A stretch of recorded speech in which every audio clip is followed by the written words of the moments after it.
Halo pemirsa GPR TV dari Sabang sampai Merauke, dari Miangas hingga Pulau Rote. Bertemu lagi dengan saya Bilkis Sabila di program Kominfo Newsroom.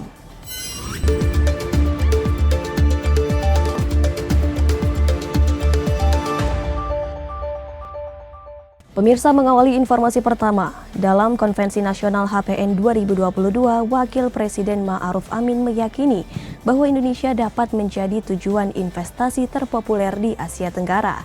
Untuk itu pemerintah telah menyiapkan infrastruktur guna menunjang era digitalisasi ekonomi yang menjadi masa depan perekonomian dunia.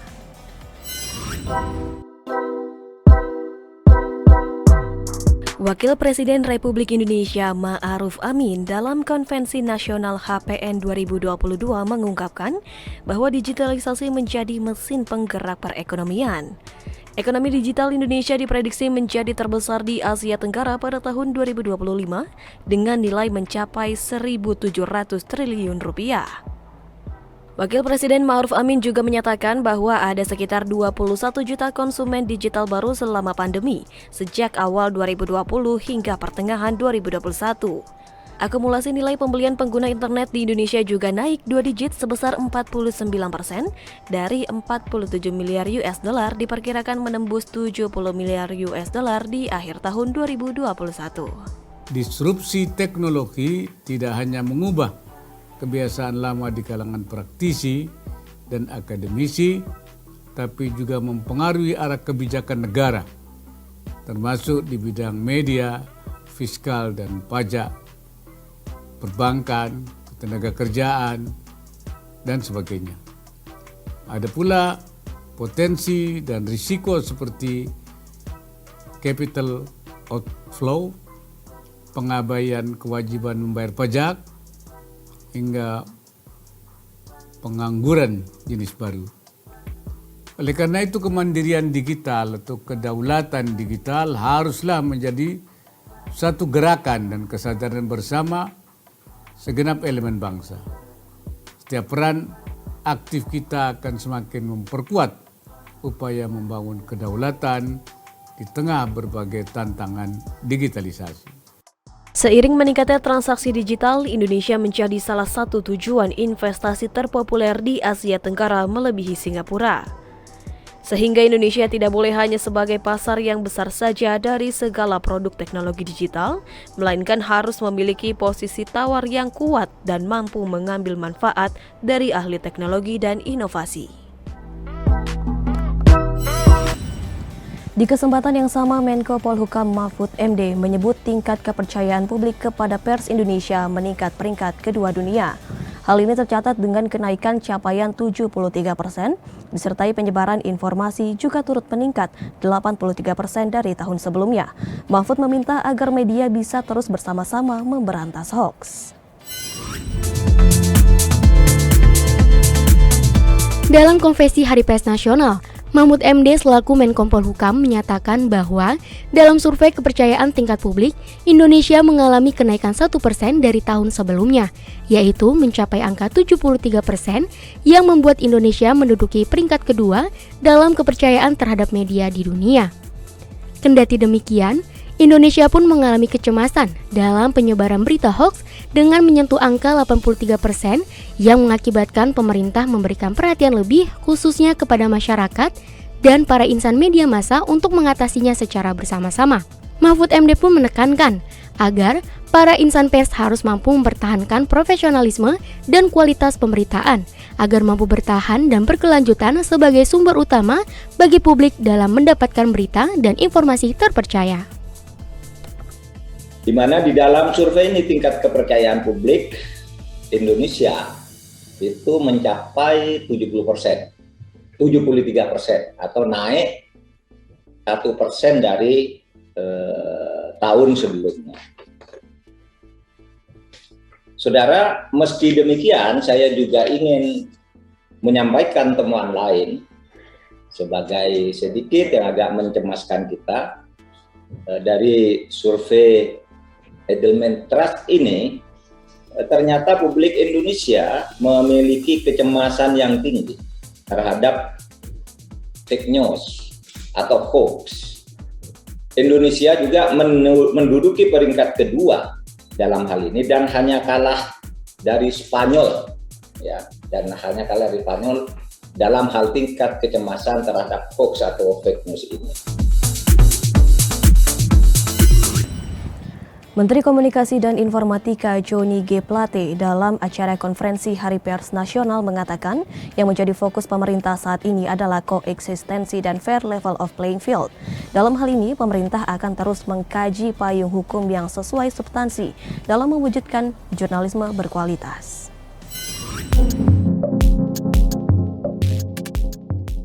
Koeksistensi dan fair level of playing field menjadi perhatian pemerintah untuk pengembangan ekosistem industri media. Menteri Komunikasi dan Informatika Johnny G. Plate menyatakan, hal itu juga menjadi perhatian dalam merespon kehadiran teknologi digital seperti augmented reality, virtual reality, metaverse, serta 5G. Selain penyiapan regulasi, Menkominfo juga mendorong media lebih berdaya dan bisa memberdayakan masyarakat. Menurut Menkominfo, saat ini di Indonesia sudah memiliki payung hukum yang memadai untuk mendukung mengantisipasi perkembangan teknologi digital. Menteri Johnny menjelaskan, saat ini pemerintah akan terus mengkaji payung hukum yang sesuai substansi dalam mewujudkan jurnalisme berkualitas. Selain itu juga mengatur tanggung jawab platform digital dengan memperhatikan draft usulan publisher right yang disampaikan oleh Dewan Pers dan Task Force Media Sustainability. Hadirin sekalian, sekali lagi saya menekankan betul bahwa kami akan melakukan atau mengambil langkah-langkah koordinasi dengan kementerian lembaga yang terkait untuk menyusun beragam regulasi, merespons tuntutan perkembangan digital. Khususnya sekali lagi dalam pembahasan regulasi mengenai publisher right.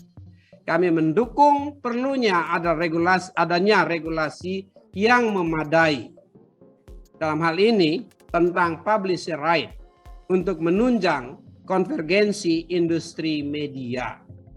Bahkan, dalam pembahasan regulasi mengenai publisher right, Menkominfo menyatakan dukungan mengenai publisher right bertujuan untuk menunjang konvergensi industri media di Indonesia.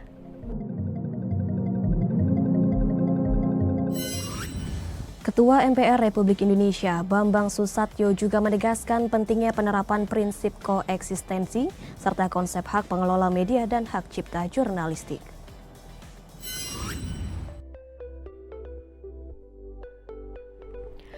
Ketua MPR Republik Indonesia Bambang Susatyo menekankan agar peringatan Hari Pers Nasional tahun 2022 bisa menghasilkan dorongan besar bagi Indonesia dalam menegakkan kedaulatan digital atau digital sovereignty.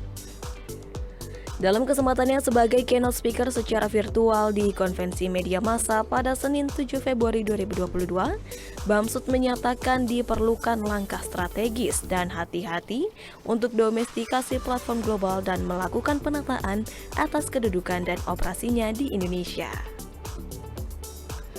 Langkah tersebut dengan mengingatkan kembali konsep publisher right atau hak pengelola dan hak cipta jurnalistik yang dicanangkan Kementerian Komunikasi dan Informatika atau Kominfo demi membangun kedaulatan nasional di bidang digital. Sebagai wujud untuk melahirkan persaingan sehat dan mewujudkan keseimbangan dalam relasi kekuasaan.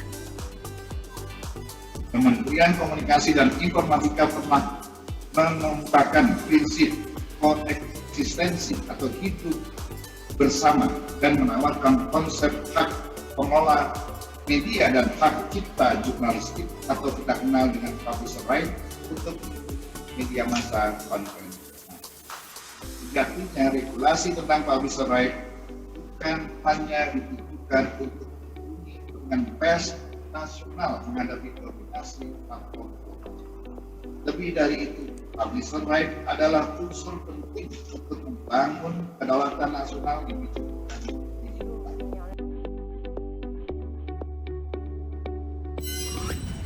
Beralih ke informasi lainnya pemirsa, Menteri Perdagangan Muhammad Lutfi mengungkapkan bahwa transformasi ekonomi digital menjadi kunci kebangkitan ekonomi di masa pandemi.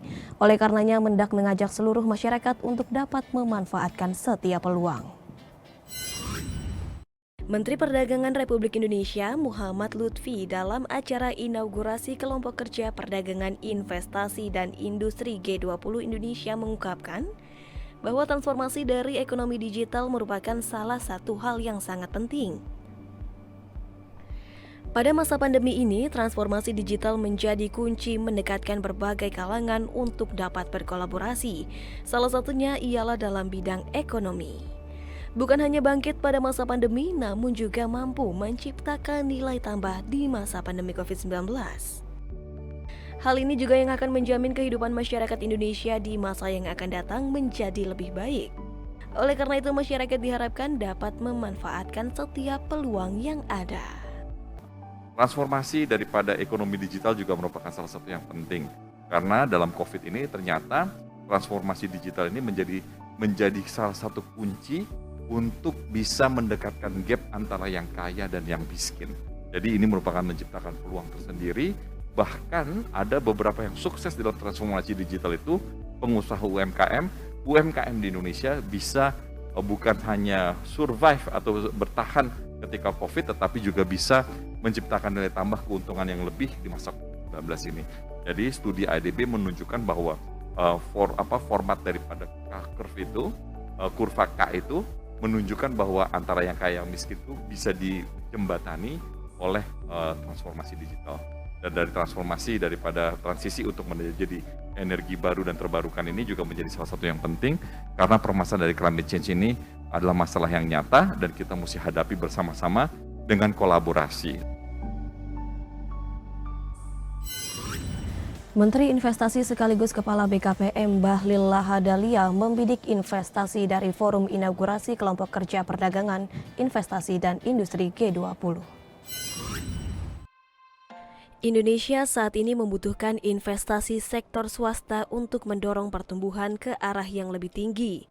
Namun tantangan di masa pandemi ini adalah setiap negara sedang melakukan pemulihan terutama dalam bidang ekonomi. Indonesia harus memiliki cara agar dapat menarik investor agar dapat memberikan lapangan pekerjaan yang luas dan juga hijau.